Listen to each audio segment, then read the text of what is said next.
Bonsoir, nous sommes ce soir dans le Morbihan, sur les bords du Blavet, une rivière qui prend sa source dans les Côtes d'Armor et qui coule jusqu'à l'océan du côté de Lorient sur 150 km.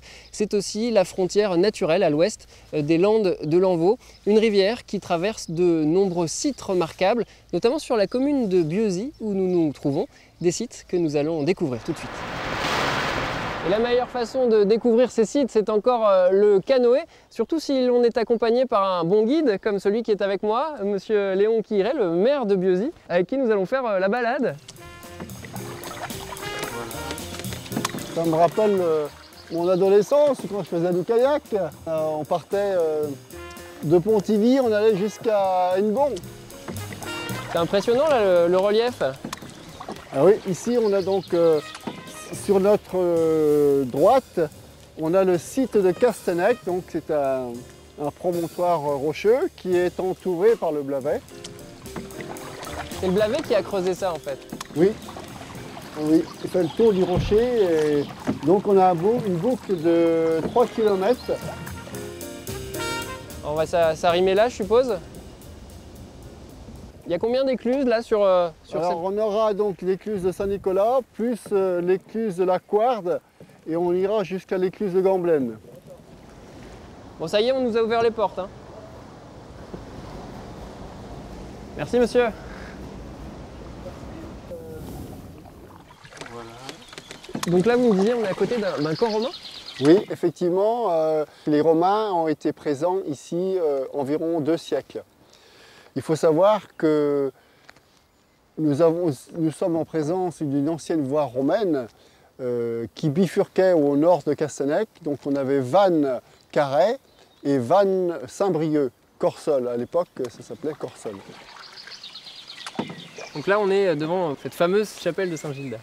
Saint-Gildas a vécu ici dans une grotte pendant 7 ans.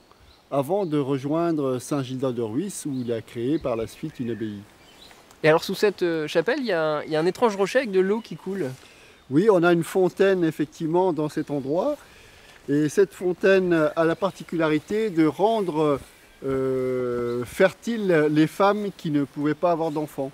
Donc en fait, elles se remplissaient les manches d'eau et elles s'aspergeaient de cette eau et pour en fait invoquer Saint-Gildas pour pouvoir justement avoir des enfants.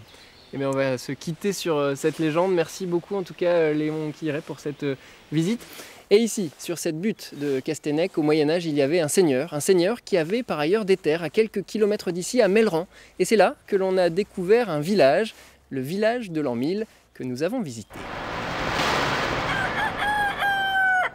Voici la réplique d'un village paysan tel qu'il pouvait exister au Moyen-Âge. Ici, pas de donjon, de forteresse ni de pont-levis.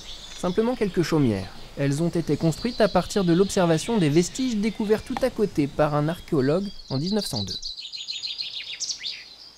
Sur l'ancien cadastre de Melleran, donc qui date de 1828, il y a déjà des parcelles, ici en l'occurrence, qui portent le toponyme, le nom de lieu, Langour-Melleran, ce qui veut dire en breton la lande du vieux Melleran. Ça veut dire que les gens ont toujours su, pour résumer, qu'il y avait ici les restes d'un vieux village. Ce village, en l'an 1000, comptait une dizaine de maisons. Environ 75 personnes vivaient là. Très peu d'objets ont été retrouvés, pas de tuiles ni d'ardoises non plus. Juste ces murets en pierre. Les chercheurs en ont donc déduit que les toits étaient végétaux. De là, ils ont reconstruit le village et tentent maintenant de comprendre comment on vivait à l'époque. Nous, on y fait du feu quasiment tous les jours. Ça nous permet d'étudier un petit peu la façon dont la fumée s'échappait par le chaume, puisqu'il n'y avait pas de cheminée. On rentre les animaux tous les soirs dans ces bâtiments, donc ça permet aussi de comprendre par exemple les interactions qu'il y a entre les animaux domestiques et ces toitures végétales. Et donc toutes ces petites expériences-là nous permettent de toucher de mieux en mieux, je dirais, le quotidien de ces populations. Régulièrement, des étudiants en histoire viennent eux aussi sur le site pour faire des expériences. Ceux-là tentent de fabriquer des huiles essentielles comme autrefois. Ils utilisent des plantes récoltées dans le jardin médiéval reconstitué lui aussi juste à côté.